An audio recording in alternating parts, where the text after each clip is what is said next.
waa maxay financial markets? Financial marketska waxaa loola jeedaa suuqyada maaliyadda ah ee digitalka ah. Suuqyadan waa suuqyo ka duwan suuqyada caadiga ah ee aan naqaano. Tusaale, suuqa bakaaraha oo kale ayaa taqaanaa, ama suuqa Waaheen, Hargeysa, suuq Bacaad, suuqa Xamarweyne, suuqa Weyne Madiino oo kale ayaa taqaanaa. Suuqyadaas marka waa suuqyo la is arki karo, dadkii ay wax kala iibsan karaan, transactionku ku dhacayo hand to hand ama physical ku dhici karo. Laakiin suuqyada financialka ah transactionkooda wuxuu ku dhacaa qaab digital ah kuna salaysan internetka. Dadka ku jira suuqyadan isma yaqaanaan, isku qabiil maahan, isku diin maahan, isku dhaqan maahan, isku luqad maahan, haddana dan ayaa meesha wada keentay oo qof walba baahidiisa ayuu meesha ka fushanayaa. Marka suuqyadan waa suuqyo qaabkaas u shaqeeya. Haddaba haddii aan fiirino noocyadooda, noocyada marka suuqyada financialka haddii aan fiirino, waxaa ugu horeeya suuqa cryptocurrency, suuqa forex market, suuqa stock marketka iyo commodities marketka. Afartan suuq ayaa ugu waaweyn markii laga hadlayo financial marketska caadiyan.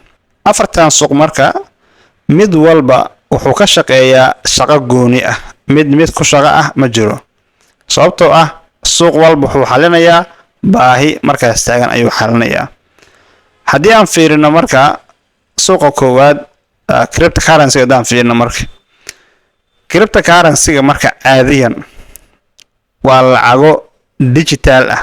Markii lagu leeyahay digital, waa lacago danabaysan oo ah qaab kale oo lacag bixin ah. Maxaa loola jeedaa? Waxaa loola jeedaa in ay ka duwan yihiin systemkii ama nidaamyadii hore ee la isticmaali jiray. Lacagahan marka ama suuqan cryptada si guud waa suuq soo shaabaxay 2008.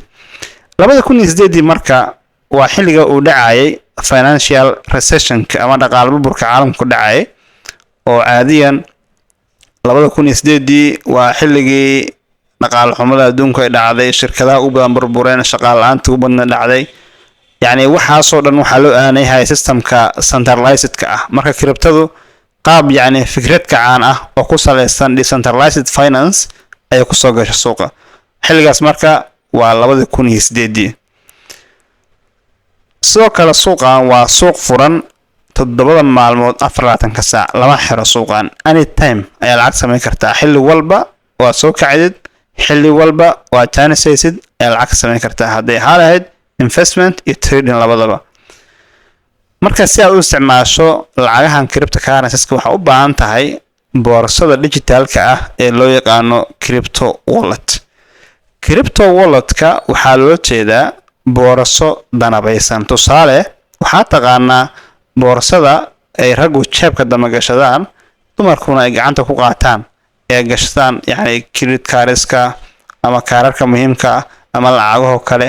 Balse boorsadan waa boorso ku salaysan hot wallet, taasoo ku salaysan internetka.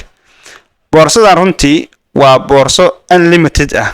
Unlimited maxaa loo jeedaa? Waxa aad gashan karto xad ma lahan. Tusaale, waxaad ku shuban kartaa trillions of dollars ayaa ku shuban kartaa, billions, millions. Laakiin boorsooyinkan kale haddii lagu shubo $5,000 ama $10,000 ama 200 Soomaali ama 500 Soomaali haddii lagu shubo, waaba soo burnaaydaaba, xoogaa security-ga halis galay. Marka that's why lagu leeyahay boorsadan crypto wallet-ku waa unlimited markii loo fiiriyo boorsooyinka hore ee dadku isticmaali jireen offline-ka ahaa.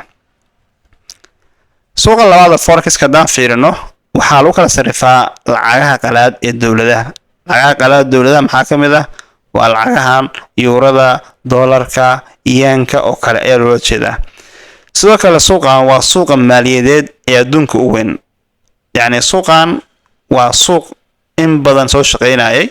Wixii ka dambeeyay 2008 ayaa loo furay dadweynaha si halkaas ay maaragtay transactionska dhacaya qayb uga noqdaan. Balse ka hor wuxuu ahaa nidaam u gaar ah bangiyada dhexe ee dawladaha. Marka waagaas muxuu ahaa wholesale ayuu ahaa. Markii dambe maxaa laga dhigay retail. marka wholesale iyo retail labadaba ku jiraan hadda suuqa marka caadiyan wuxuu shaqeeyaa 5 maalmood 24 saac oo shaqeeya oo sabti iyo axad u xiran yahay halka kiribtada uu ahaa 24/7 uu ahaa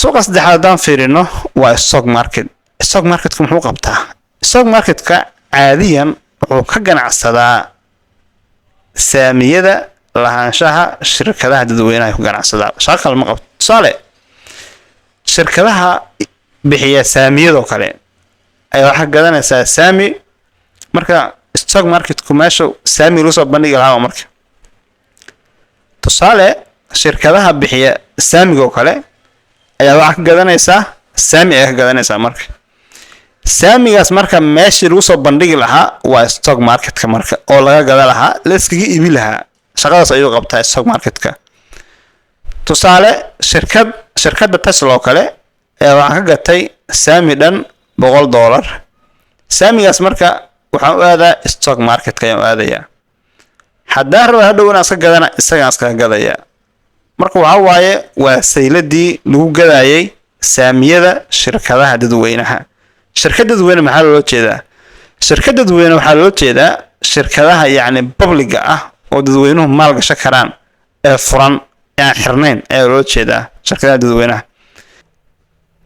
marka saami walba oo suuqan yaala muxuu leeyahay qiimo ayuu leeyahay maalgashadayaashu marka waxay lacag ka sameyn karaan waxa waaye waa farqiga u dhaxeeya saamiyadaha kala duwan tusaale waxaan rabnaa inaan iibsano 10 saami walba marka wuxuu joogaa $100 saamigaas waxaa iska leh shirkadda Tesla oo kale ayaa iska leh marka haddii marka saamigaas uu $100 joogo inaguna u baahannahay 10 saami oo lagu dhuftay $100 waxay la mid tahay $1,000 ayaa la mid tahay okay haddii marka saamiga maanta $100 aan ku gadanay oo sanad iyo bar 6 bil 2 sano kadib uu tago $200 lacagtan maxay isku bedelaysaa $2,000 ay isku bedelaysaa sababtoo ah saamigan qiimihiisu 100% ayuu kacay lacagteenu waxay noqonaysaa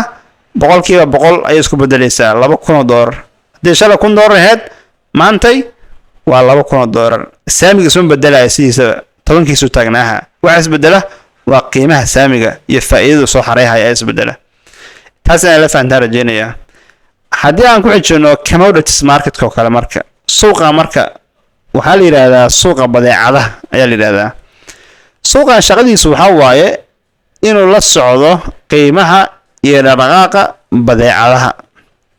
badeecadaha marka suuqan lagu iibiyo waxaa loo kala saaraa hard commodities iyo soft commodities hard commoditieska waxaa loo jeedaa waxyaabaha yacni maaragtay badeecooyinka culculus sida maaragtay dahabka natural resourcesiga maaragtay macdanaha maaragtay saliidda waxyaabaha la xiriira ayaa loo yaqaanaa hard commodities soft commodities waxaa loo yaqaanaa badeecadaha fudud sida dalagga beeraha maaragtay qaybahooda kala duwan ayaa loo yaqaanaa marka caadiyan qiimaha suuqan waxaa saameeya 1 isbedelka cimilada 2 xasilooni darrada siyaasadeed haddii maantay tusaale ahaan Soomaaliya kala aan fiirino beeraha Channel oo kale waxay caan ku yihiin mooska ay caan ku yihiin haddii marka beeraha Channel yani ku soo fataho wabigii uu beerihii dhan qaato moos ma hela waa may mooskii qalib uu noqonayaa haddii meel yani caan ku ah beerashada maaragtay ama kalluunka oo kale ka soo baxo ama yani waxyaalahaas oo dhan hadii dagaal ama xaaladda ay xumaato wixii meeshaas yani laga fila jiray isbedel ku dhacay marka siyaasadda deganaanshaheeda cimilada maaragtay waxaas oo dhan oo wax isku xiran marka suuqan haddii waxyaalahaas oo dhan ay yimaadaan yani saameyntooda isaguna waxa waaye isbedel baa imaahaya waana taas ogaataa waxaan filayaa inaad maaragtay wax badan ka fahantay muuqaalka saaxiibada la wadaag